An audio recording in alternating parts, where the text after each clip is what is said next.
நாம் அன்றைய மொழி இறைவனை நாம் பார்க்கிறோம். எல்லாவற்றிற்கும் மேலான ஆண்டுக்காரர்கள் இந்த ஜூலை மாதத்தின் 2வது ஞாயிற்றுக்கிழமைக்கு நாங்கள் பார்க்கும்படியாகவும் போற்றும்படியாகவும் வார்த்தைகளை நாங்கள் கேட்கும்படியாகவும் நீ எங்களுக்கு என்ன வார்த்தைகளை எங்களுக்கு கொடுத்திருக்கிறதை நாங்கள் தெளிவாக அதை பெற்றுக்கொள்வோம். இந்த வாழ்க்கையை இன்னும் அதை ஏற்படுத்த நமக்காக ஓடுகிற பிள்ளைகளாக நற்செய்தியை கொடுக்கிற பிள்ளைகளாக இன்னும் மனம் குமரி வாழ்கின்ற இந்த உலக மக்கள் வாழும் முறை நாங்கள் தீர்த்து பார்ப்போம். எங்களையும் குடும்பாக கையாள வந்திருக்க நிறைய மக்கள் அவசியம் இல்லை, வந்து மக்களே அவசியம். நாங்கள் கேட்கிற நிறைய வார்த்தைகளை இது எங்கள் உள்ளத்திலிருந்து நாங்கள் நிறைய பேசுகிறார்கள் எல்லா இடமும் முழுவாய் சபத்தில் நல்ல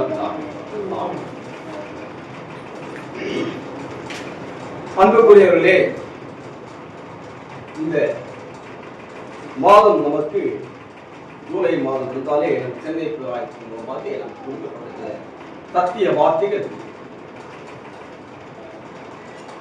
நற்செய்தியை பறைசாற்ற வேண்டும் என்ற அந்த காரணத்தினால ஜூலை மாதம் முழுவதுமே நமக்கு அந்த நற்செய்தியை பற்றியே நம்ம செய்திகள் கொடுக்கப்பட்டிருக்கின்றன. இன்றைக்கு கூட நாம் வாசித்த பகுதியிலே இறையியல் கல்வியை பற்றி அதில் நமக்கு கொடுக்கப்பட்டிருக்கிறது. ஆனால் எங்களுக்கு தலைமையை பொறுப்பு கொடுத்திருக்கிற அந்த புத்தகத்திலே அருள்பணி செய்வது எப்படி என்பதை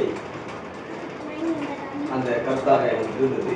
வேற பல வார்த்தையை வாசித்து முடிஞ்சதுக்கு பரவாயில்ல, அது 4 மாதம் இனியவாறு நான் எடுத்த அந்த கருத்துக்களையே நான் பதிவு செய்ய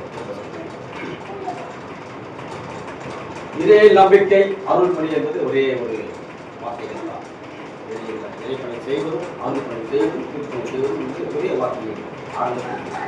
பிரியமானவர்களே, இந்த நாளிலே அனைவரையும் நாம் சந்திப்பது கடவுளுடைய பிரியமாக இருப்பதால் எங்களை நான் அன்போடு வாழ்த்துகிறேன்.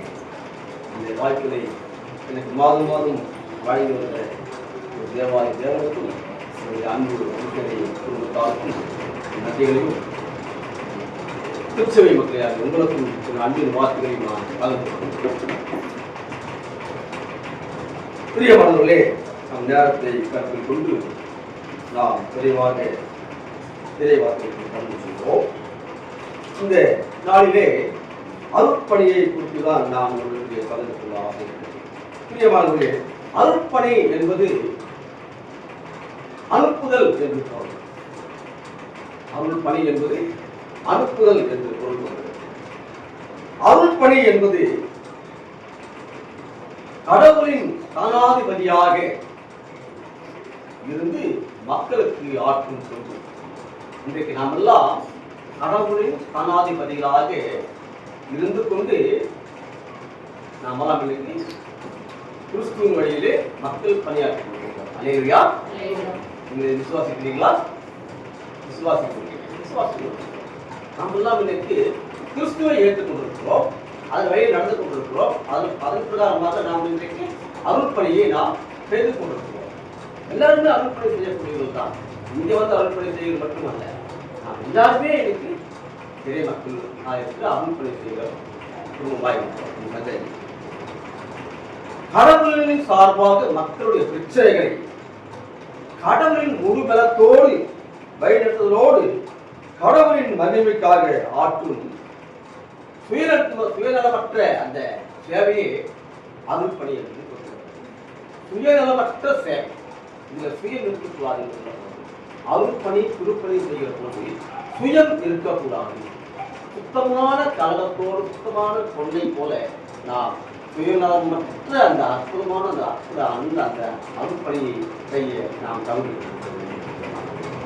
அதுவும் கடவுளின் கட்டளைகளின் மீது நாம் பற்றுறுதி கொண்டு தீமை செய்கிற மனிதர்களுடைய பாவங்களை நாம் அதை சுட்டி காண்பித்து இயேசு கிறிஸ்து அதை மன்னிக்கிற கடவுளாக இருப்பதனாலே அவர்கள் மீட்பை நமக்கு இந்த பூலோகத்தில் கொடுத்துவிட்டு இன்னொரு கடவுள் அந்த மீட்பின் நிமித்தமாக அவர்களை மனம் திரும்பி அடைக்க நம்மை முன்னிறுத்தியிருக்கிறார்கள். அல்லேலூயா. கடவுள் இப்படிப்பட்ட பெரிய தெளிவு எப்படின்னா நம்மெல்லாம் தெரிவு செய்யப்பட்டோம். எளிய மக்களை தெளிவு செய்கிற ஆண்டவர். ஆண்டவர் இயேசு கிறிஸ்து இந்த உலகத்துக்கு வந்த போது கடலோரமாக இருந்த எளிய மக்களை தேடி ஓடி போனார். அங்கே மீன் பிடித்துக் கொண்டிருந்தவர் ஏழை எளிய மக்களை நோக்குகிற கடவுளாக இந்த பூலோகத்துக்கு வந்த கடவுள் நம்மையும் ஏழை எளிய மக்களை தேடி வந்து கொண்டிருக்கிறார். நாம் கிறிஸ்துவின் மீது கொண்ட நம்பிக்கை இறை விசுவாசிகளுக்கு ஏற்பட்ட அழைப்பை அவர் கொடுக்கிறார். எல்லாம் இன்றைக்கு அந்த அழைப்பின் நிமித்தமாக தான் இந்த பசுத்து ஆலயத்தில் வந்து அவரை தோல்வி கொண்டிருக்கிறார். நாம் விசுவாசிக்கவே இல்லையா? விசுவாசிக்கணும். அவர் அழைப்பின் பிரகாரமாகத்தான் இந்த ஆலயத்தில் வந்து கடவுள். அவர் அழைப்பில்லை என்றால் நாம் யாருமே உட்கார்ந்து அந்த வார்த்தையை பேச முடியாது. இதில் அருள் பணி என்பது எப்பொழுதும் அழிவில்லாது, எப்பொழுதும் அழிவில்லாது, அது நிரந்தரமானது அந்த அருள்பணி செய்வது. ஆனால் அந்த அருள்பணிக்கு ஆதரவு எப்படி எங்கிருந்து வரும் என்று நமக்கு தெரியாது. ஒவ்வொரு இடத்துக்கு நம்ம போகும்போது அங்கே ஆதரவு நமக்கு கிடைக்கும், மற்றொரு இடத்துக்கு போகும்போது நமக்கு அங்கே ஆதரவு கிடைக்காது. இந்த அருள்பணி எப்போதுமே அழிந்து போகக்கூடியது, அது நிரந்தரமானது, தொடர்ந்து வந்து கொண்டிருக்கிற அருள்பணி. நமது பிதாக்கள் செய்த அந்த அருள்பணி, அதுக்கு பிறகு நாங்கள் தாக்கமாக செய்கின்ற அந்த அருள்பணி, நம்மை தொடர்ந்து வருகிற அருள்பணி, நம் பிள்ளைகள் மூலமாக தொடர்ந்து வருகிற அருள்பணி, நம் பிள்ளைகள் சந்ததி மூலமாக தொடர்ந்து வருகிற இந்த அருள்பணி என்பது மிக மிக சிறந்த ஒரு அருள்பணியாக கடவுள் நற்செய்தி கொண்டு செல்லுகிற அருள்பணியாக இருக்கிறது.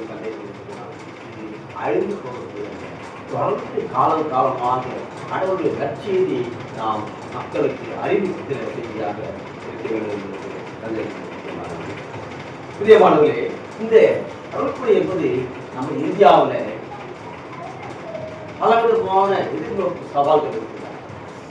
பலவிதமான சமய ஜாதி கோட்பாடுகள் விஷயமாக இந்த அருள்பணி செய்வது மிக மிக கடினமான சூழலில் கூட இந்த அருள்பணி சிறந்த மருந்தாக இருந்து இங்கே செயல்பட்டுக் கொண்டிருக்கிறது.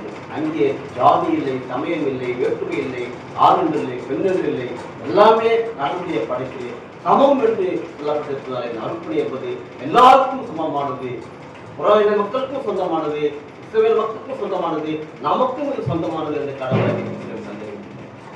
எல்லா மக்களுக்கும் நற்செய்தி, நமக்கு மட்டும் நற்செய்தி அல்ல, எல்லா மக்களுக்கும் மிகுந்த சந்தோஷத்தை உண்டாக்குகிற அந்த நற்செய்தியை உங்களுக்கு அறிவிக்கிறேன் என்று சொல்கிற அந்த தேவ சொல்லுகள் எல்லா மக்களுக்கும் சமமாக பாவிக்கிற நமது ஆண்டவர் இயேசு கிறிஸ்து அங்கே அருள்பணியும் எல்லா மக்களுக்கும் செல்ல வேண்டும் என்பது கருத்தாக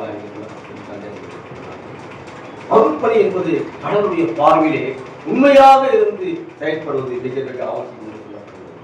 அதுவும் கவனமாக செய்ய வேண்டும், கண்ணியத்துடன் செய்ய வேண்டும், கடமை உணர்வோடு செய்ய வேண்டும், பொறுப்புடன் செய்ய வேண்டும். அந்த நம்பிக்கையான கடவுள் நம்மளுக்கு அதான் எதிர்பார்க்கிறார். ஏதோ நான்மாட்டு அவர்களை செய்ய முடியாது. மிகுந்த பொறுப்பு, மிகுந்த கடமை உணர்வு, மிகுந்த நம்பிக்கை, ஆழ்ந்த பற்றுறுதி, ஆழ்ந்த விசுவாசம், ஆழ்ந்த நம்பிக்கை இருக்கிறவற்றிலே கர்த்தர் நமக்கு அழைப்பை கொடுக்கிறார். நற்செய்தி சொல்லும் போது நமக்குள்ள ஒரு முழுமையான சிந்தனை வளர வேண்டும். நமக்குள்ள ஒரு முழுமையான சிந்தனை வளர்த்துக் கொள்ள வேண்டும். அதுல நற்செய்தி சொல்லுகிற போது துணிவும் இருக்க வேண்டும், அங்கே கனிவும் இருக்க வேண்டும் என்று சொல்லப்படும். எங்கே துணிவு சொல்லப்படும் அந்த துணிவாக செயல்பட வேண்டும், எங்கே கனிவாக நம்ம செயல்படால் கனிவோடு செயல்பட வேண்டும். இதுதான் அருள்பணியினுடைய வகைகள். நாமும் அருள்பணியை துணிவாகவும் கனிவாகவும் இரக்கத்தோடும் சமாதானத்தோடும் நம்பிக்கையோடும் வார்த்தைகளை கடந்த வார்த்தைகளை நற்செய்தியாக நாம் கொண்டு செல்ல நாம் அழைக்கப்படுவது. கடவுளுடைய செய்தியை கொண்டு செல்லும் பணியாளர்கள் நாம் எல்லாம் இல்லையா? கடவுளுடைய அருள்பணியை செய்கின்ற பணியாளர்கள் நாம் எல்லாம், அவருக்கு பணியாளர்கள் நம்ம அவருக்கு ஒரு வேலைக்காரர்கள் தான். எப்படி இங்கிருந்து ஒரு வாகனத்தில் நாம் புறப்பட்டு ஒரு இடத்துக்கு செல்லுகிறோமோ அப்படியாக நாம் ஒவ்வொரு இடங்களுக்காக சென்று கடவுள் நற்செய்தி பார்ப்பதென்ற பணியாளர்கள் நாம் எல்லாரும். எத்தனை பேர் விசுவாசிக்கிறீங்க? எல்லாரும் விசுவாசிக்கிறோம். எல்லாம் அருள்பணியாளர், கடவுளுடைய திருப்பணியாளர் நாம் எல்லாம். ஒவ்வொருவரும் ஒவ்வொரு வரங்களாலே கர்த்தர் நம்மை ஆயத்தப்பட்டு இருக்கிறார். ஒவ்வொருக்கும் ஒவ்வொரு வரம் உண்டு. ஒவ்வொருக்கும் பாடல் வரம் உண்டு, ஒருத்தருக்கு வேத வசனங்களை வாசிப்பதில் வரங்கள் உண்டு, நல்ல பாடல்களை பாடக்கூடிய வரம் உண்டு, ஜபம் செய்வதில் எல்லாம் வரம் உண்டு, பிரசங்கப்படுவதில் எல்லாம் வரம் உண்டு, நல்ல வார்த்தைகளை வாசிப்பதில் வரம் உண்டு. கடவுள் உலகத்திலே பலவாறு மக்களுக்கு பலவிதமான வரங்களை கொடுத்து நம்மை ஆசீர்வதிக்கிற கடவுளாக சந்தேகம். பிரியமானவர்களே, நாம் இந்த நற்செய்தியை மனம் திரும்புவதற்கு ஏற்ற கனிகளை நீங்கள் பெற்றுக்கொள்ள வேண்டும். மனம் திரும்புவதற்கு ஏற்ற கனிகளை நீங்கள் கொண்டு வர வேண்டும். இந்த கடவுளுடைய இறை அரசு, அதுவும் தள்ளப்பட்ட மக்கள், விளிம்பு நிலையில் உள்ள மக்கள், ஆழ்ந்த நிலையில் உள்ள மக்களை கடவுள் ஏற்றுக்கொள்வதை நாம் பார்க்க முடியும். அப்படிப்பட்ட மக்களிடத்திலே நாம் நற்செய்தியை கொண்டு கடவுளுடைய இறை அரசுக்கு அவரை அழைக்கிற பிள்ளைகளாக நம்ம எப்போதுமே துரிதப்படுத்துகிறார்கள். இந்த நாளிலே நம்ம பேராய்க்கு முன்பாக நமக்கு கொடுக்கப்பட்டிருக்கிற அந்த அருள்பணி என்பது நாம் சிந்திக்க அழைக்கப்பட்டிருக்கிறோம். அருள்பணி என்பது எந்த இடத்திலும் எவ்விடத்திலும் செயல்பட நம்மை அழைத்துக் கொண்டிருக்கிறது. நாம் வாசித்த பகுதியிலே அந்த பகுதி இல்லை, இன்றைக்கு வேற பகுதி எது கொடுக்கப்பட்டிருந்தது. நாம் 1 ராஜாக்கள் புத்தகத்திலே நாம் எடுத்து வாசித்து பார்த்தோம் என்றால் 1 ராஜாக்கள் 16ஆம் அதிகாரம் 28 28, 29, 30 வசனங்களை வாசித்து பார்க்கலாம்.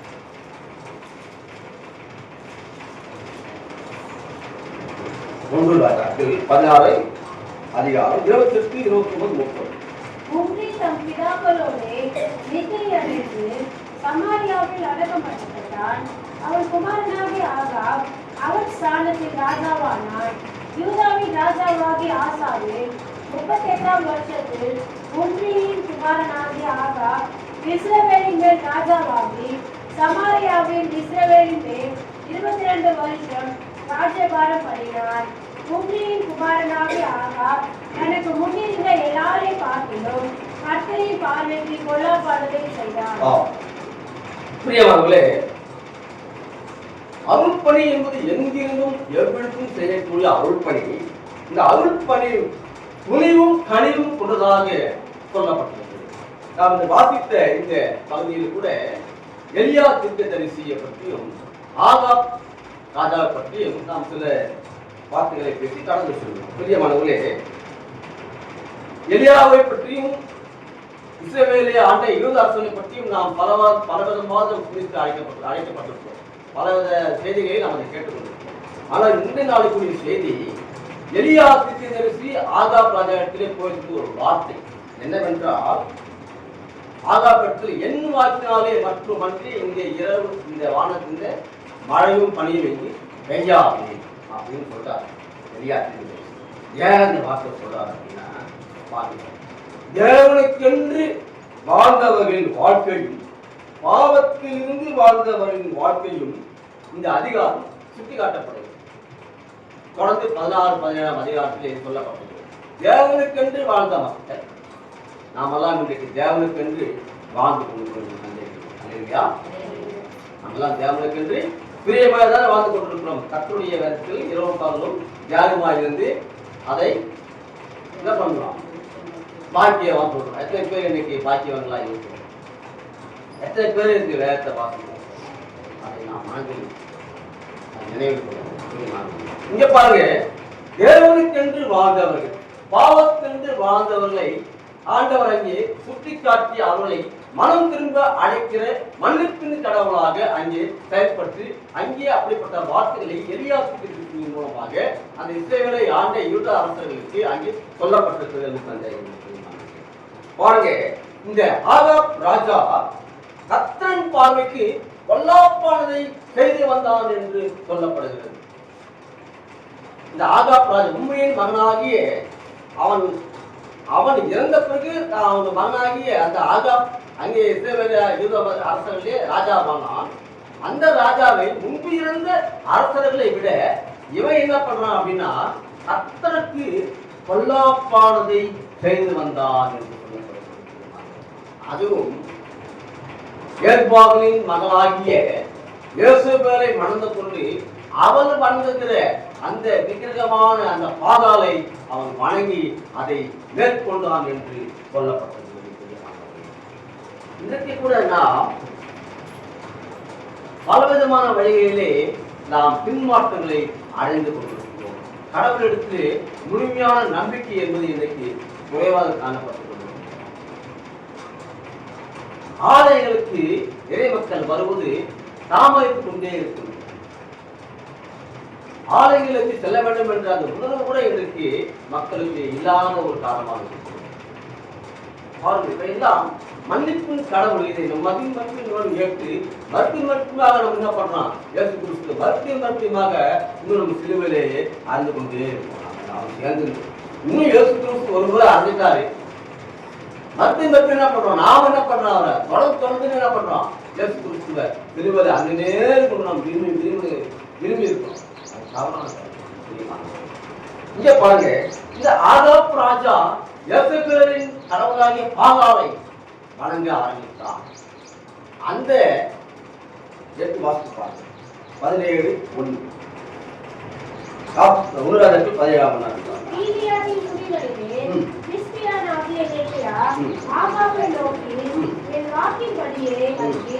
இந்த வருஷங்களிலே பனியும் மழையும் பெய்யாதிருக்கும் என்று இஸ்ரவேலின் தேவனாகிய கர்த்தருக்கு முன்பாக நிற்கிற நான் அவருடைய ஜீவனை கொண்டு சொல்லுகிறேன் என்றார். ஆகாப் ராஜா கர்த்தரின் பார்வைக்கு பொல்லாப்பானதை செய்து சாரிபாத் ஊராகிய சீதோனியின் ராஜாவாகிய யெஸ்பாக்கின் மகளை யேசபேலை மணந்து கொண்ட நிமித்தமாக அங்கே பாகாலை சேவித்து அதற்கு பலிபீடங்களை கட்டி பாகால் மழையை வருவிக்கும் கடவுளாகவும் செழுமையை கொடுக்கும் கடவுளாகவும் அந்த விக்கிரகத்துக்கு ஊழியக்காரர்கள் நியமித்து மேலும் பாகாலை வலிமை உள்ளதாக மாற்றிக்கொண்டிருந்தான். இஸ்ரவேல் தேசத்திலே இப்படிப்பட்ட அரசனை யாரும் பார்க்கவில்லை என்று சொல்லப்பட்டிருக்கிறது. நாமும் கூட நம்முடைய வாழ்க்கையிலே கடவுளை முழு மனதோடு நாம் முழு உள்ளத்தோடு அவரை நாம் தியானித்துக் கொண்டிருக்கிறோமா, நாம் பாருங்க. இந்த ஆகாப் ராஜா பாகாலை வணங்குகிற கடவுளாக இருந்தார். பாகால் நிமித்தமாக விக்கிரகங்களை வைத்து வணங்குகிற ஒரு சூழ்நிலை. இதை மூதாதையின் கடவுளாக இருந்த நமது ஆண்டவர் இஸ்ரவேலை வழிநடத்திக் கொண்டு வந்த ஆண்டவர், எகிப்திலிருந்து அடிமையைப்பட்டிருந்த அந்த மக்களை வழிநடத்திக் கொண்டு வந்த ஆண்டவர் மூதாதையுடைய கடவுள் இந்த பாகாலை வணங்க ஆரம்பித்து விட்டார்கள். அப்ப கடவுளுக்கு கோபம் வருமா, கோபம் வராதா? நம்ம வழிநடத்தில வந்தோம், நம்ம எல்லாத்தையும் நம்ம பண்ணிட்டு வந்தோம், அப்படின்னு அந்த விக்கிரகங்களுக்கு இவங்க சொல்கிறார்களே என்ற கர்த்தருக்கு கோபம் உண்டது என்று சொல்லப்படுகிறது. மாணவர்களே, இந்த ஆகாப் ராஜா பலிபீடங்களை கட்டி தொழுது கொண்டு நிமித்தமாக கடவுளுக்கு கோபத்தை உண்டாக்கினான் என்று சொல்லப்படுகிறது.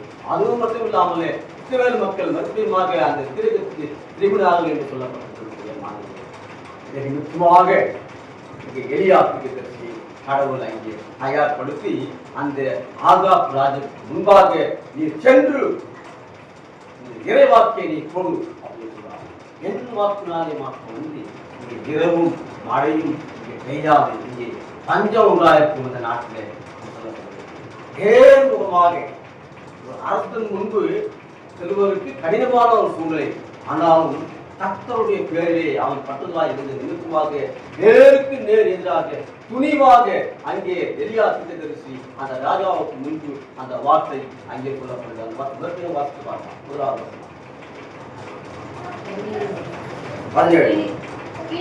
குடிகளிலே கிறிஸ்தியானாகிய எலியா ஆகாபை நோக்கி, என் வாக்கின் வழியே அன்றே இந்த வருஷங்களிலே பனியும் மழையை பெய்யாதிருக்கும் என்று இஸ்ரவேலின் தேவனாகிய கர்த்தருக்கு முன்பாக நிற்கிற நான் அவருடைய ஜீவனை கொண்டு சொல்லுகிறேன் என்றார். இஸ்ரவேலின் தேவனாகிய கர்த்தருக்கு முன்பாக நிற்கிறேன், நான் அவருடைய ஜீவனை கொண்டு நான் சொல்லுகிறேன். இன்றைக்கு நாமெல்லாம் கர்த்தருடைய ஜீவனை கொண்டு சொல்ல நாம் தயாராக இருக்கிறோமா? கர்த்தருடைய ஜீவனை கொண்டு நான் இந்த வார்த்தையை நான் சொல்லுகிறேன் என்று நேர்முகமாக நேருக்கு நேர் எதிராக துணிவோடு ஒரு பயம் இல்லாமல் துணிவோடு அங்கு சொல்லுகிறதை பார்க்க முடிகிறது. இன்றைக்கு நாமெல்லாம் கூட அப்படிப்பட்ட துணிவை நாம் இன்னைக்கு மேற்கொள்கிறோமா என்பது சந்தேகமாக இருக்கிறது.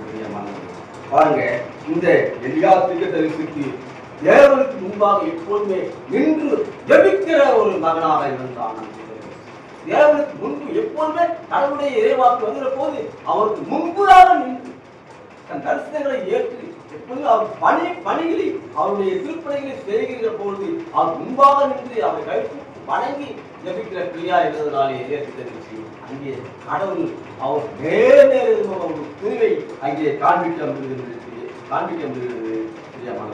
பாருங்க, அவருடைய கட்டளைகளை கை கொள்கிறவராக இருந்தார், அவருடைய வார்த்தைகளுக்கு கீழ்ப்படுகிறவராக இருந்தார் எலியா தீர்க்கதரிசி. அதனால்தான் எலியாவுடைய வாழ்க்கையிலே அங்கே பல வெற்றிகளை இஸ்ரவேல் தேசத்திலே அங்கே வகுத்து கொடுக்கப்பட்டன. பல வெற்றிகளை அவன் கண்டறிந்தான் என்று நாம் வேதத்திலே பார்க்க முடியும். இன்று கூட நாம் எல்லாம் எலியா தீர்க்கதரிசியை போல தேவனுக்கு முன்பாக இன்றைக்கு நாம் நிற்கிறோமா என்ற சந்தேகமாக எதற்கெடுத்தாலும் தேவனுக்கு முன்பாக நாம் இருக்கிறோமா? இன்றைக்கு நாம் எதற்கெடுத்தாலும் வேதாகமத்தை நாம் திறந்து பார்ப்பதே இல்லை. இதற்கெடுத்தாலும் ஜபம் செய்கிறது இல்லை. இன்றைக்கு விஞ்ஞான உலகத்தை நாம் வாழ்ந்து கொண்டிருக்கிறோம். அவசரமான காலம், இதற்கெடுத்தாலும் அவசரம். இன்றைக்கு அடுத்த சூழ்நிலையிலே நாம் தேவனுக்கு முன்பாக நிற்கிறோமா என்பது சந்தேகமான கேட்கக்கூடியது. நீங்கள் தேவனுக்கு முன்பாக நின்று பாருங்கள், முன்பாக ஜெபித்து பாருங்கள். உங்களுக்கு பலவிதமான வரங்களையும், ஆவியின் வரங்களையும், அபிஷேகத்தின் வரங்களையும், தீர்க்கதரிசி வரங்களையும் அவர் கொடுத்து உங்களை எப்போதும் மேன்மையாகவே உங்களை வைத்துக் கொள்ளும் சந்தேகம் இருக்கிறது. இப்படிப்பட்ட எலியா தீர்க்கதரிசியை போல நாமும் தேவனுக்கு முன்பாக நிற்கிறோமா? ஜெபம் என்ற வாழ்க்கை நம்மிடத்தில் காணப்படுகிறதா? இன்றைக்கு பலருடைய வாழ்க்கையிலே வெற்றி கிடைக்காததுக்கு இதெல்லாம் ஒரு காரணம் என்று சொல்லப்படுகிறது. பலருடைய வாழ்க்கையிலே வெற்றி கிடைக்காததுக்கு ஒரு காரணம் ஏனென்றால் தேவனுக்கு முன்பாக யாருமே நிற்பது கிடையாது. அதனால்தான் நீங்க பலருடைய வாழ்க்கையிலே வெற்றிகள் கிடைக்கிறது தாமதமாக கொண்டிருக்கிறார் என்பது சந்தேகமானது. பாருங்க, எலியா தீர்க்கதரிசி ஆகாபின் முன்னிருந்து அங்கே சவால் விடுகிறார். நீ பாகாலுடைய வலிமையா இல்லை என் தேவாதி தேவனுடைய வலிமையா என்று நீங்கள் சோதித்து பாருங்கள் என்று அங்கே சவால் விடுகிற தீர்க்கதரிசியா இருக்கிறார். இன்னைக்கு நாமெல்லாம் இன்னைக்கு சவால் விடுவதற்கு நாம் தயாராக இருக்கிறோமா சிந்தித்து பார்க்க அழைக்கப்பட்டு பாருங்க, பாகாலுடைய வலிமையா தேவனுடைய வலிமையா நீங்கள் சோதித்து பாருங்கள். பிரியமானவர்களே, தொடர்ந்து அந்த பாகாலை அங்கே வலிமையின்மையை செய்து மறுபடியுமாக மனம் திரும்பி அங்கே அந்த இஸ்ரவேல் மக்கள் ஆகாப் ராஜா மனம் திரும்பி மறுபடியுமாக 3வது தடவை அங்கே வணங்க ஆரம்பித்தார்கள் என்று ஏற்பாடு சொல்லப்பட்டிருக்கிறது. அங்கே பஞ்சம் உண்டாகிற பொழுது எலியா தீர்க்கதரிசிக்கு ஒரு கட்டளை கொடுக்கிறார். நீ என்ன பண்ற? கீழையா ஆட்டங்கரையில போயிட்டு உட்கார்ந்து அங்க பார்த்து சொல்றார். அங்கே ஒரு நதி ஓடிக்கொண்டிருக்கிறது. 4 நாள் பஞ்சம் வந்துடுச்சு, தண்ணியை வற்றி போயிடுச்சு. எலியா தீர்க்கதரிசி யார் சாப்பாடு கொடுப்பாங்க? கடவுள் அதுக்கு ஒரு ஆயத்தத்தை ஏற்படுத்துகிறார். இங்கே எலியா தீர்க்கதரிசியுடைய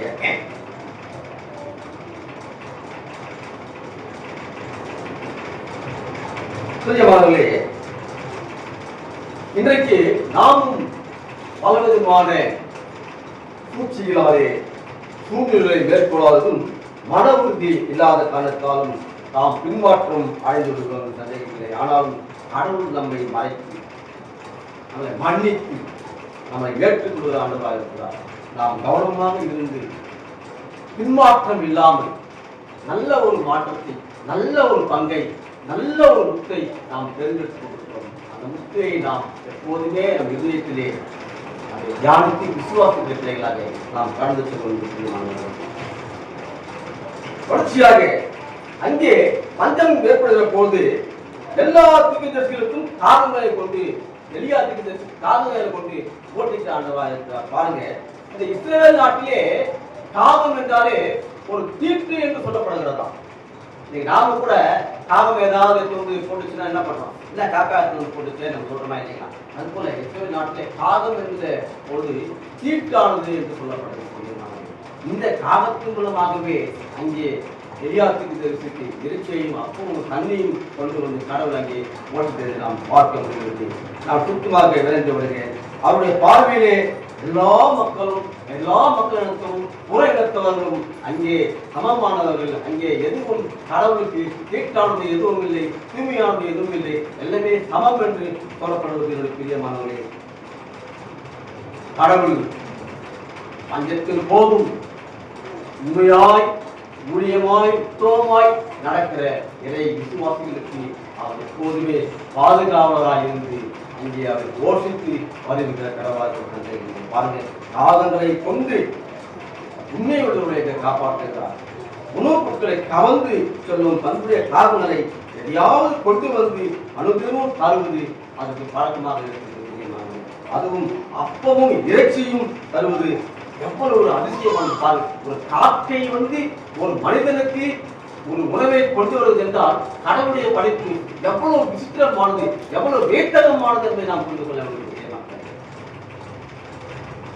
காலத்தை கொண்டு போற்றுகிறார் ஒரு பறவை, பறவைக்கு கட்டளையிட்டு ஒரு மனிதனுக்கு அங்கே உணவை கொடுத்தார் என்றால் கடவுள் எவ்வளவு பெரிய உன்னதமானது, எவ்வளவு ஒரு வல்லமை உள்ளதை நாம் புரிந்து கொள்ள வேண்டும், எவ்வளவு சக்தி உள்ளவர்களை புரிந்து கொள்ள வேண்டும்.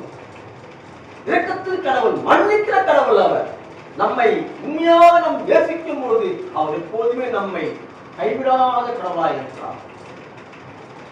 உங்களை நேசிக்கிற கடவுளாக இருக்கிறார், உங்களை எப்போதுமே மறக்காத கடவுளாக இருக்கிறார். பிரியமானவர்களே, அங்கே பாதுகாக்கிறார். அங்கே ஏற்படும் பொழுது உண்மையில ஊழியக்காரனுக்கு அங்கே பஞ்சம் இல்லாத அளவுக்கு அங்கே காலங்களை கொண்டு படுத்துகிற கடவுள். திட்டு என்று அந்த அப்பமாக என்னப்பட்ட அந்த காரணத்தை கொண்டு படுகிற கடவுள். இன்னைக்கு கடவுளுடைய பார்வையிலே தீட்டு எழுதும் இல்லை, தூய்மையானது என்று எதுவும் இல்லை, எல்லாமே சமம் என்று சொல்லப்படுவது. அப்படியாக எலியா தீர்க்கதரிசி அதிலிருந்து ஒரு புதிய சிந்தனையை அங்கே கற்றுக்கொண்டார் என்று சொல்லப்படுவது. அதன் நிமித்தமாக அங்கே தொடர்ந்து அந்த சாரிபாத் ஊரிலே ஒரு விதவியான தாயை அங்கே காண்பிக்கிறது நாம் பார்க்க முடிகிறது. அந்த விதவியான தாய், அந்த சாரிபாத் ஊரிலே ஒரு விதவியான தாயுடைய பெயரை வேதாகமத்திலே குறிக்கப்படவில்லை. ஆனாலும் அதனுடைய பெயர் அங்கே அதனுடைய செயலை அங்கே பதிய வைக்கப்பட்டது. பாருங்க, ஒரு விதவியான தாய் அன்றாட உணவை சமைத்து சாப்பிடுவதற்கு கடைசியாக இருந்த அந்த உணவை சமைத்து சாப்பிட்டு தம் மகனும் தன்னுடைய தாயும் வீதி விடுகிற சூழ்நிலையிலே விலங்குகளை பொறுக்கிக் கொண்டிருந்த அந்த விதவையான அந்த தாய் அங்கே கடவுள் அந்த தாயை கவனிக்க சொல்லி எலியா தீர்க்கதரிசிக்கு போயிட்டு உத்தரவு கொடுக்கிறார். நீ போயிட்டு அந்த சாரிபாத்தை வீட்டிலே தந்து பாருங்க. அர்த்தமாய் இருக்கிற சூழ்நிலை கூட நீ யாரையும் அர்த்தமாக எண்ணக்கூடாது. நம்ம யாரும் புயலத்தவர்கள், நாம தான் மேன்மையானவர்கள், நாம தான் உயர்ந்தவர்கள், நாம தான் தாழ்ந்தவர்கள், நான் தான் உயர்ந்த ஜாதி எனக்கு பெருமை பாராட்டி கொண்டிருக்கிறேன். நான் தான் மேலானவன், நீ கீழானவன் என்று சொல்லிக் கொண்டிருந்த நாம் கடவுளுடைய பார்வையிலே எல்லாம் சமமானதாமா. அங்கே எலியா தீர்க்கதரிசிக்கு அந்த விதவை, சாதாரண ஒரு விதவையின் வீட்டுக்கு அங்கே அவர் எலியா தீர்க்கு முன்பாக கடவுள் அந்த விதவின் தாயை ஆசீர்வதித்து பாருங்க. ஒரு விதவியின் அன்றாட உணவுக்கு கட்டப்படுகிற ஒரு விதவின் தாய் உயிரி விடுகிற ஒரு சூழ்நிலை. கடவுளாக நம்மை போஷித்து அங்கே வெளியவர்களுக்கும் எல்லா இடத்திலும் எங்கும் அங்கே அரசவையிலே துணிவோடு செயல்பட்ட எலியா தீர்க்கதரிசி இங்கே தாழ்ந்த நிலையில் இருந்த அந்த விதவின் தாயின் வீட்டிலே அங்கே கனிவோடு அந்த தாயை அழைத்து நீங்க வாங்க, அப்பத்தை எனக்கு கொடுங்க அப்படின்னு கேட்டு சாப்பிடுகிற போது கடவுள் அங்கே இருந்த அந்த ஆசிரியர் பாருங்க. எவ்விடத்திலும் எந்த இடத்திலும் நீங்கள் நற்செய்தி அறிவிக்க வேண்டும். எந்த இடத்திலும் நான் அங்க போக மாட்டேன், இங்க போக மாட்டேன், எனக்கு அங்க இல்லை, நான் அங்க போனா அங்க அழைப்பாங்க, இங்க தான் திட்டுவாங்க, நான் அங்க போக மாட்டேன், நான் ஊழியம் செய்ய மாட்டேன் என்று யாரும் சொல்லக்கூடாது. எந்த இடத்திலும் கடவுளை பற்றி எங்க நற்செய்தி சொல்ல எங்க விரும்புகிறீர்களோ அங்கே தாராளமாக கடவுள் நற்செய்தியை நீங்கள் சொல்ல வேண்டும். அங்கே ராஜாவின் அரண்மனையிலே நேர் எதிர்ப்புமாக சொன்னாங்க எலியா தீர்க்கதரிசி போல நாம நம்முடைய வாழ்க்கையிலே துணிவோடு அங்கே எதிர்த்து நின்று துணிவோடு செய்கிற அந்த துணிவை நாம் கடவுளுடைய பலத்தாலே ஆவியாருடைய பலத்தாலே பெற்றுக் கொள்ள வேண்டும். எங்கு கனிவாக எங்கு செயல்பட வேண்டுமோ அங்கே கனிவாக செயல்பட்டு நற்செய்தி கொடுக்க வேண்டும். மக்களே, ஏன்னா துணிவும் கனிவும் கொண்டதுதான் இந்த அருள்பணி. எலியாவுக்கு மூலமாக அங்கே துணிவாகவும் கனிவாகவும் அங்கே மேற்கொள்ளப்பட்டதை நாம் பார்க்க முடியும். இரண்டாவதாக அருள்பணி என்பது தூய ஆவியானவருடைய வழிகாட்டி என்று சொல்லப்படுகிறது. தூய ஆவியானவர் இல்லாம நாம் அருள்பணி செய்ய முடியாது. தூய ஆவியானவர் பலன் நமக்கு இருக்கணும், அது வழிகாட்டு இருக்கணும், ஒரு ஞானம் நமக்கு இருக்கணும், ஒரு ஆதரவு இருக்கணும், சமாதானம் இருக்கணும். வழிகாட்டியா நமக்கு முன்னே போகும்போது தான் நாம் திருப்பணி செய்ய முடியும் என்று சொல்லப்படுது. பாருங்க, இந்த வாசித்த என்ன பகுதி அப்படி என்றால் கலாத்தியர் எழுதின அந்த புத்தகம் 2வது அதிகாரம் 1-10 வசனங்கள் நான் குறிப்பிட வைக்கப்பட்டது. வாசிக்க வேண்டாம், நேரத்தை கருதி நான் விரைவாக கடந்து போகலாம் இருக்கிறேன். தொடர்ச்சியாக இங்கே பவுலை குறித்து சொல்லப்பட்டிருக்கிறது. பிரியமாக இந்த பவுல் ஆனவர் எப்படின்னா கிறிஸ்துவை துன்புறுத்த ஒரு மகனாக சொல்லப்படுகிறது. தமஸ்கு பட்டணத்திலே கிறிஸ்துவை துன்புறுத்துவதாக சென்று கொண்டிருக்கிற பொழுது அங்கே தரிசனத்தை கண்டு அங்கே உண்மை உணர்வுகளாக உண்மை உணர்வு கொண்டவனாக தன்னை முழுவதாக அங்கே அர்ப்பணித்துக் கொண்டார். பவுல் அடைகிறார். அந்த நாள் முதல்ல தூய ஆவியானவர் வழிநடத்துவார். அவர் வாழ்வும் அவர் திருப்பணியும் உன்னதமான கிறிஸ்துவை பிரதிபலிப்பதாக இருந்தது. இன்னைக்கு நம்முடைய வாழ்வில் உண்மையான கிறிஸ்துவை பிரதிபலிப்பு செய்து கொண்டிருக்கிறதா நீங்கள் நினைவில் கொள்ள வேண்டும். நீங்கள் இதை மனதில் கொள்ள வேண்டும். உங்களுடைய வாழ்வு, என்னுடைய கிறிஸ்துவ வாழ்வு என்னின் மூலமாக உங்கள் மூலமாக இன்னைக்கு பிரதிபலிப்பு செய்து கொண்டிருக்கிறீர்களா? கிறிஸ்துவுக்காக நீங்க என்ன இன்னைக்கு செஞ்சு கொண்டிருக்கிறீங்க? வாழ்வு இன்னைக்கு எப்படி இருக்குது? அக்கம் மக்களோட வாழ்வு எப்படி இருக்கிறது? திருச்சியோட வாழ்வு எப்படி இருக்கிறது? குடும்பத்தினோட வாழ்வு எப்படி இருக்கிறது? சமுதாயத்தினோட வாழ்வு எப்படி இருக்கிறது? நீ பணிக்குள்ள வாழ்வு எப்படி இருக்கிறது? திருப்பணி எப்படி இருக்கிறது? நீங்க சிந்தித்து பார்க்க வேண்டும். இங்க பாருங்க, உன்னதமான திருப்பணியை கடவுளுடைய தரிசனத்தின் மூலமாக அங்கே அவருடைய பெற்றுக்கொள்ள நிமித்தமாக முழுவதுமாக உன்னதமான திருப்பணியை அவர் மேற்கொண்டார் என்று சொல்லப்படுவது. அங்கே தன்னுடைய கிறிஸ்துவனுடைய ஆவியை பிரதிபலிக்கிற ஒரு மகனாக பவுல் அங்கே செயல்பட நாம் பார்க்க முடியும். ஒரேனத்து மக்கள் மத்தியிலும் பணியாற்ற அங்கே அழைக்கப்படுவதை நாம் பார்க்க முடிகிறது. இன்னைக்கு நாமெல்லாம் இந்த புறையின மக்களிலே புறையினத்து மக்கள் புறஜாதி மக்களிடத்திலே வாழ்ந்து கொண்டிருக்கிற நாம் இன்றைக்கு கிறிஸ்துவ பிரதிபலிப்பாக இன்றைக்கு நாம் எத்தனை பேருக்கு மாறிக்கொண்டிருக்கிறோம்? இன்னைக்கு எத்தனை பேர் நம் கிறிஸ்துவை பற்றி அறிவிப்பு செய்து கொண்டிருக்கிறோம்? எத்தனை இடங்களில் நற்செய்தி சொல்லிக் கொண்டிருக்கிறோம்? எத்தனை இடங்களிலே இன்றைக்கு நற்செய்தி பரவாமல் இருக்கிறது நாம் சிந்தித்து பார்க்க முடியும். அங்கே ஒரு இனத்து மக்களுக்கும் அங்கே நற்செய்தி அறிவிக்கப்படுவதை நாம் பார்க்க முடியுது. பிரியமானவர்களே, அங்கே அந்த பணியாற்ற கிறிஸ்துவின் அழைக்கப்பட்டவராக தொடர்ந்து நல்ல போராட்டத்தை போராடி விசுவாசத்தை காத்துக் கொண்ட பவுலாக இருக்கிறார். இன்னைக்கு நாம கூட நல்ல போராட்டத்தை போராட வேண்டும். நல்ல விசுவாசத்தை காத்துக் கொண்டு இறைப்பணி செய்ய கடவுள் நம்மை அழைத்திருக்கிறார். அல்லேலூயா. கடவுளுடைய திருப்பணி செய்ய அவங்களை அழைத்திருக்கிறார். நற்செய்தி சொல்ல அவங்களை அழைத்திருக்கிறார். ஒரு இந்த மக்களுக்கும் நற்செய்தி சொல்ல அழைத்திருக்கிறார். இதெல்லாம் சாட்சியா இருக்க வேண்டும்.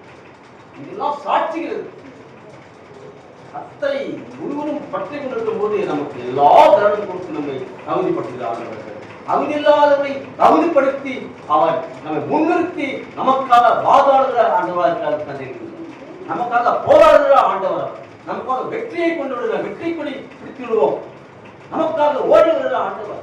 உங்களை மகனே என் மகனே என்று தட்டி எழுப்பி நம்மை தூண்டுதல் செய்கிறார்களா இருக்கிறார், நம்மை உந்துதல் செய்கிறார்களா இருக்கிறார்கள். நாமே உங்களுக்கு திருப்பணியை நாடத்தை சொல்லுவாங்க. இங்க பாருங்க, அந்த பவுலடிகளா பெருமையை அடையாத படித்து கடவுள் அவருக்கு உள்ளே கொடுக்கிறதை அந்த பவுலடிகளா தவிர்த்துக் கொள்வார். எப்பொழுது கிறிஸ்துவ வாழ்க்கையாவது முள் போன்ற பந்தி மத்தியில நடத்திய அந்த முள்ளில் உதைக்கிறது உமக்கு பிரியமோ? உள்ளே சகித்துக் கொண்டார் பவுலடிகளார். நாமும் ஒரு வாழ்க்கையிலே சகித்துக் கொள்கிற பொழுது, ஆண்டவருக்காக சகித்துக் கொள்கிற பொழுது பொதுவே ஒரு திருப்பணியை செய்ய நாம் இன்னும் ஆயத்தப்படுவதை பாருங்க. தேவன் பவுலை தம்முடைய ஊழியத்திற்கு பிரித்திருக்கிற போது பவுல் தன்னை மாம்சத்தோடும் ரத்தத்தோடும் யோசனை பண்ணவில்லையா? மாம்சத்தை வசத்தோடும் யோசனை பண்ணவில்லை. தேவனுடைய அழைப்பை பற்றி உறுதி பண்ணுவதற்கும் மற்ற அப்போஸ்தலர்கள் கேட்கவில்லை. பாருங்க, கடவுளுடைய அழைப்பு வந்தவுடனே மற்றவர்களையும் எனக்கு கடவுள் என்னை அழைத்தார் கேட்கவில்லையா? கடவுள் என்னை அழைச்சா நான் சொல்லிட்டேன். இன்னைக்கு நாம் எத்தனை பேர் இருக்கோம்? இன்னைக்கு கடவுளுடைய ஊழியத்துக்கு வாங்கணும்னு கூப்பிட்டோம்னா இன்னைக்கு யாருமே வரமாட்டேங்கிறாங்க.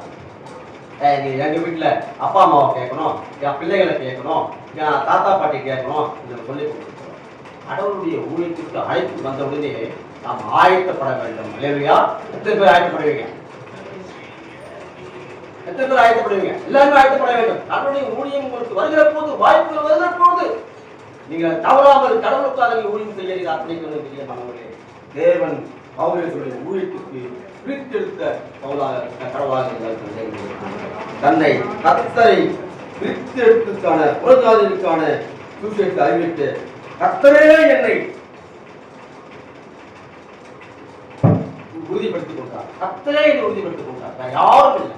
கர்த்தர் என்னை தெரிந்து கொண்டார். இன்னைக்கு நாம தான் கூட கர்த்தர் என்னை தெரிந்து கொண்டார் என்ற நம்பிக்கையோடு அந்த விசுவாசத்தில் காத்துக்கொள்ள வேண்டும். பட்டுறுதியிலும் காத்துக்கொள்ள வேண்டும்.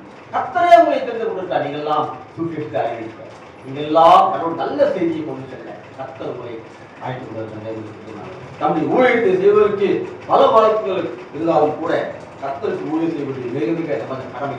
சுவிசேஷத்தை அறிவிக்காதவர்களுக்கு ஐயோ, சுவிசேஷத்தை சொல்லாதவர்களுக்கு, சொல்லாதவர்களுக்கு ஐயோ என்று சொல்லப்படுகிறது. எந்த வகையிலாவது, எவ்விடத்திலாவது, எந்த இடத்திலாவது இயேசு கிறிஸ்து நற்செய்தியை பறைசாற்ற பாருங்க. நம்முடைய காப்பு போக்குகள் இதற்கு நிறைய இருக்குங்க. அப்புறம் பார்க்கலாம். ஊழியத்துக்கலாம்னா அப்புறம் நீ வர, நான் அடுத்த வாரம் வரேன், இந்த வாரம் வரேன், இல்லை நான் அடுத்த மாசம் வரேன்.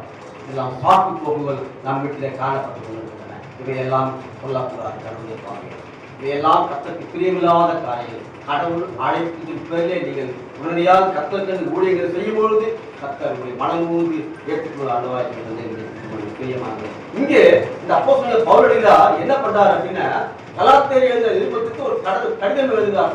ஏன் அப்படின்னா, அங்கே யூத கிறிஸ்தவர்களுக்கும் புறையினத்த மக்களுக்கும் ஒரு வேற்றுமை நிலவுகிறது. அங்கே திருச்சபையில் ஒரு பிரிவினைகள் ஏற்படுகிறது.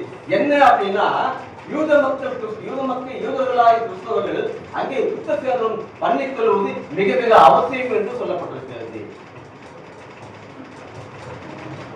புறையினத்த மக்கள் கிறிஸ்துவை ஏற்றுக்கொண்டவர்கள் அங்கே வேற ஒரு சுவிசேஷத்தை அறிவிக்கப்படுது, அங்கே ஒரு சுவிசேஷத்தை அறிவிக்கப்படுது.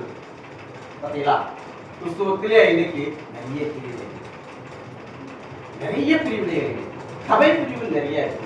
இங்க பாருங்க, இந்த சபை பிரிவுகள் பிரிந்து போகாத தான் இன்னைக்கு ஜெர்மனி நாட்டிலிருந்து சீகன் பால்கு என்ற அந்த மிஷனரி நம்ம இந்தியாவில் தமிழ்நாட்டு பகுதியிலே தரங்கம்பாடிக்கு வந்து ஒரு மிஷனரி பண்ணிட்டாங்க.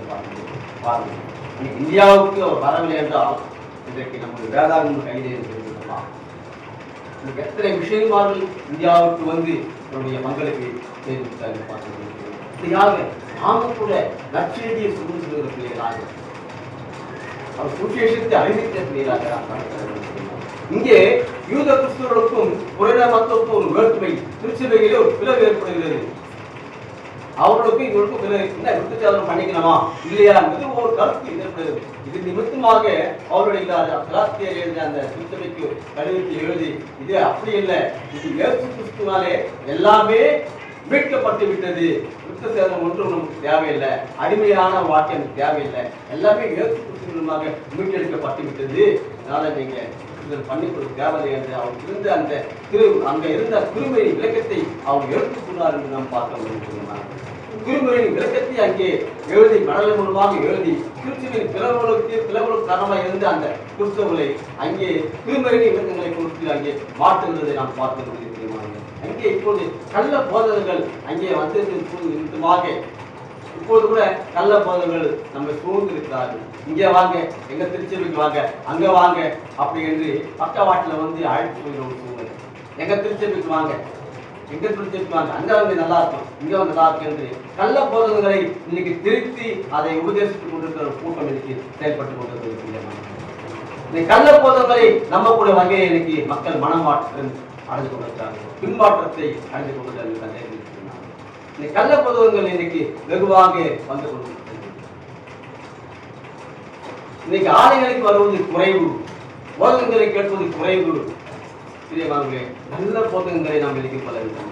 நல்ல போதகத்தை நாம் கைவிடக்கூடாது. நல்ல திருமறையை நாம் வாசித்து திருமறையின் போதகத்தை நாம் கடைபிடிக்க வேண்டும்.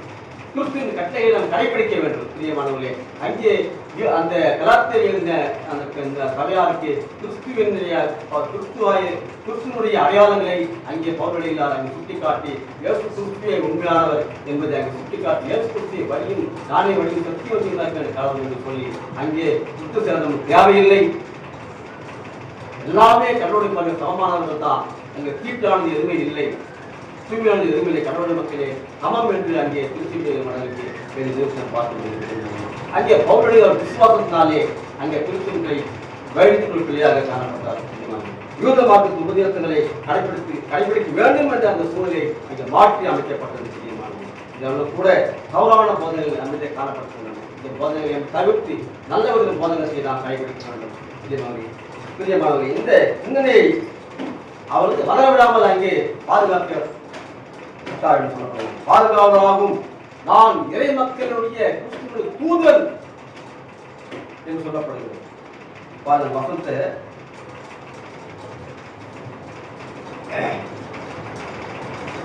நான் கிறிஸ்துவன் பணியாளன் குறைநத்தவரின் தூதுவர் என்று சொல்லப்படுகிறது.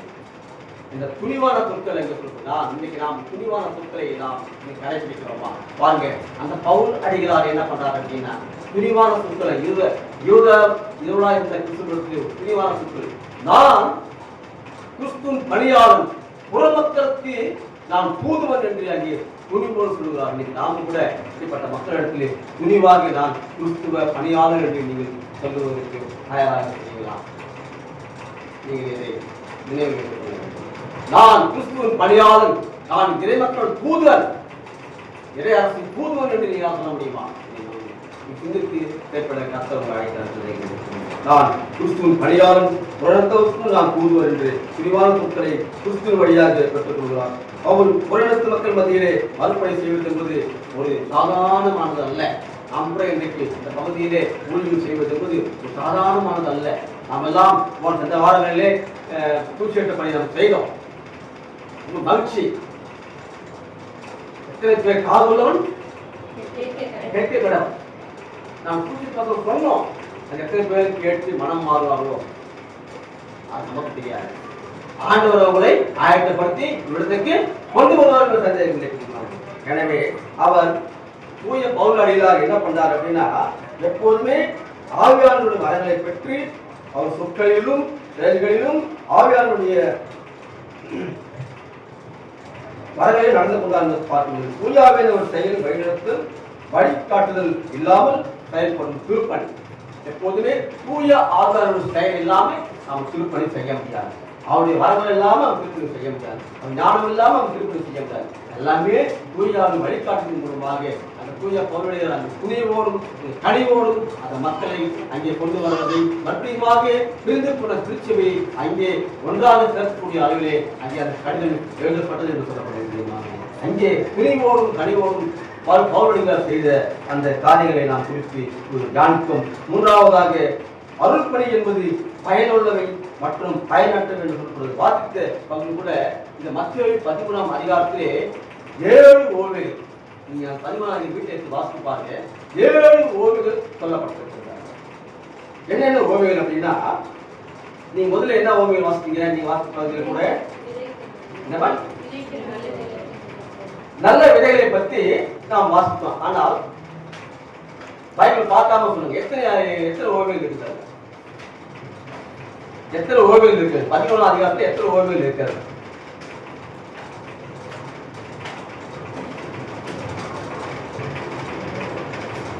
ஆரம்பத்தில் 9 மணிக்கு, இப்போதே நீங்க 1 விட ஆகும். அதுல 7 ஓமைகள் சொல்லப்பட்டிருக்கு. ஒன்றாவது நிலங்களும் விதைகளும், இரண்டாவதாக கோதுமையும் களையும், மூன்றாவதாக கடுகு விதைக்கு சொல்லப்பட்டிருக்கிறது, நான்காவதாக புளித்த மாவு பற்றி சொல்லப்பட்டிருக்கிறது, ஐந்தாவதாக பொக்கிஷத்தை பற்றி சொல்லப்பட்டிருக்கிறது, ஆறாவதாக முத்துக்களை பற்றி சொல்லப்பட்டிருக்கிறது, ஏழாவதாக மீன் வலை, மீன் பிடித்தல், மீன் மீனை பற்றி என்று சொல்றதுனால அந்த 13:46 வாசித்தாங்க. 13:46 மத்திய அவன் விலையுயர்ந்த ஒரு முத்தை கண்டு போய் தனக்குண்டான எல்லாவற்றையும் விற்று அதை கொள்கிறான். அதான் பாருங்க, விலையுயர்ந்த முத்து அவன் தெரிந்து கொண்டான். மரியாள் நல்ல பங்கை தெரிந்து கொண்டான். நாம் நல்ல பங்கை தெரிந்து கொண்டான். நல்ல முத்துக்கை தெரிந்து கொண்டான். இதுதான் பரலோகராஜ்யம் யாருக்கு ஒப்பிட்டு பார்க்க முடியும்? அந்த லட்சியம் முழுவதுமே பரலோக ராஜ்யத்தை பற்றி தான் சொல்லப்பட்டது. பரலோக ராஜ்யம் என்றது அப்ப இருந்த அந்த சொற்களில் எழுதப்பட்டது. இன்றைக்கு தூய தமிழிலே இறை அரசு என்று சொல்லப்பட்டது. இறைவனுடைய அரசு, இறை அரசாட்சி. இறை அரசாட்சிக்கு நாமெல்லாம் சாட்சி உள்ளவர்களாக பயன் உள்ளவரை தெரிந்து கொள்ளும், பயனற்றவரை விடு, நல்ல போதகங்களை ஏற்று, நல்ல உபதேசங்களை கைவிட்டு விட்டு, நல்ல போதகங்களை கைவிட்டு அதை நாம் நம்முடைய இதயத்தை பதிய வைக்கும் நல்ல முத்துக்களை தெரிந்து கொள்கிற மக்களாக, சுவிசேஷத்தை அறிவிக்கிற பிள்ளைகளாக, நற்செய்தியை கொண்டு செல்கிற பிள்ளைகளாக, எவ்விடத்திலும் எல்லா இடத்திலும் கலைகளை போல இல்லாமல் நல்லவர்களை நாம் தெரிந்து கொண்டு, நல்ல போதகத்தை பின்பற்றிக் கொண்டு, நல்ல வசனங்களை கைக்கொண்டு, வேதாமத்தை முழுமையாக படித்துக் கொண்டு, கடவுள் நமக்கு என்ன செய்தார் என்பதை நம் மனதில் நினைவில் கொண்டு, ஆவியாருடைய வழிநடத்தில் பிரகாரமாய் நாம் பயனுள்ளவர்களை நாம் தெரிந்து கொண்டு நல்ல பங்கை நிறைவேற்றுக்கு கொண்டு வர நாம் முயற்சி செய்வோம். நல்ல பங்கை தெரிந்து கொள்ள வேண்டும். நல்ல முத்துக்களை தெரிந்து கொள்ள வேண்டும். நல்ல முத்து அங்கே கோதுமை களை என்று பிரிக்கப்படுகிறது. விதை, நல்ல விதை என்று பிரிக்கப்படுகிறது. பாருங்க, பல ஒன்றுகள் அந்த 13ஆம் வீட்டில் வாசித்து பாருங்க. கற்புள்ள அந்த பகுதியிலே நாம் எல்லாம் நல்ல விதைகளை, நல்ல கனிகளை, நல்ல முத்துக்களை நாம் தெரிந்து கொண்டு, மரியாள் நல்ல பங்கை தெரிந்து கொண்டு, நாமும் கடவுளுடைய பங்கை தெரிந்து கொண்டு இந்த உலக வாழ்விலே, சமுதாய வாழ்விலே, கிறிஸ்தவ வாழ்விலே, குடும்ப வாழ்விலே நீங்கள் நல்ல சாட்சியாக நற்செய்தி அறிவிக்கிற பிள்ளைகளாக, எப்பொழுதும் சுமந்து சொல்கிற பிள்ளைகளாக, எல்லா இடத்திலும் எவ்விடத்திலும் நீங்கள் வாழ்கின்ற பகுதியிலும் நீங்கள் சுவிசேஷத்தை அறிவிக்க வேண்டும் என்று காரணம் சந்தேகம் கர்த்தர் இந்த வகையை நமக்கு ஆசீர்வதித்து தருவார். ஆமென். நேற்றும் இன்று வேண்டும் மாறாத நல்ல தகப்பனே, இது வேலையில் கூட நற்செய்தி என்பது உங்கள் வாழ்விலே எப்படி இருக்க வேண்டும் என்று கற்றுக் கொடுக்கிறார். நாங்கள் துணிவோடும் கனிவோடும் அதை மேற்கொள்ள வேண்டும். இல்லையா, மூலமாக அங்கே துணிவாக மேற்கொள்ள நாம் பார்க்க முடியும். அங்கே இதைவேன் தாயத்தை கனிவாத நற்செய்தியை நீங்கள் சொல்லப்பட்ட தூய பௌரணிகளார் என்னுடைய வாழ்விலே ஆதாரம் வழிநடத்தும் பிரகாரமாக நான் பிரிவுகளையும் கனிவுகளையும் நான் மேற்கொள்ள வேண்டும். மூன்றாவதாக நல்ல போதகத்தை நாம் கடைபிடித்து நல்ல முத்துக்களை தெரிந்து கொண்டு வாழ்விலே இன்னும் உமக்காக ஓடுகிற பிள்ளைகளாக, இன்னும் நற்செய்தியை சுமந்து செல்கிற பிள்ளைகளாக, இந்த உலக வாழ்விலே, சமுதாய வாழ்விலே, குடும்ப வாழ்விலே இன்னும் எங்களை பலப்படுத்திக் கொள்ள, தூய்மைப்படுத்திக் கொள்ள நாங்கள் எல்லா மக்களிடத்திற்கும் இங்கே நல்ல செய்தியை கொண்டு செல்ல நீங்கள் ஆயத்தப்படுத்தார்கள். நல்ல செய்தியை கொண்டு வருகிற பொழுது எங்களுக்கு ஞானத்தை கொடுக்கும், நல்ல விதமான சமாதானத்தை கொடுக்கும், நல்ல விதமான பலத்தை கொடுக்கும், நல்ல விதமான தூய்மையை கொடுக்கும். எங்களுடைய கெட்ட சிந்தனைகளை எடுத்து நல்ல சிந்தனைகளை உருவாக்கி இந்த மக்களிடத்தெல்லாம் இந்த மக்களிடத்திற்கு மக்களை எல்லாம் இறையர்களுக்கு கொண்டு வர எங்கள் ஆயத்தப்படுத்தும்.